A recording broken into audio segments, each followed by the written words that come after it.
મહત્વની ઉત્તર ગુજરાતમાં કોંગ્રેસની જન આક્રોશ રેલી તેના 9મા દિવસે મહેસાણા ખાતે આજે પહોંચી હતી।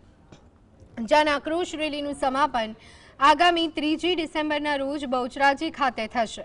આ સમાપન પ્રસંગે કોંગ્રેસ દ્વારા રાજ્યમાં નશામુક્ત અભિયાન શરૂ કરવાની જાહેરાત કરાઈ। કોંગ્રેસ પ્રદેશ પ્રમુખ અમિત ચાવડાએ જણાવ્યું કે બહુચરાજી ખાતે જન આક્રોશ યાત્રા પૂર્ણ થાય ત્યારે નશામુક્ત અભિયાન જાહેર કરવામાં આવશે।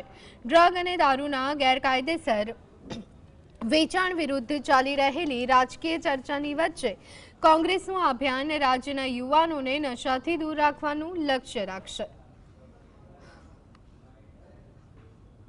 ચિંતન શિબિરમાં જો ચિંતન કરો છો તો આ 6.5 કરોડની જનતાના જે આક્રોશ છે એ બાબતે ચિંતન 30 વર્ષથી કેમ નથી થતું?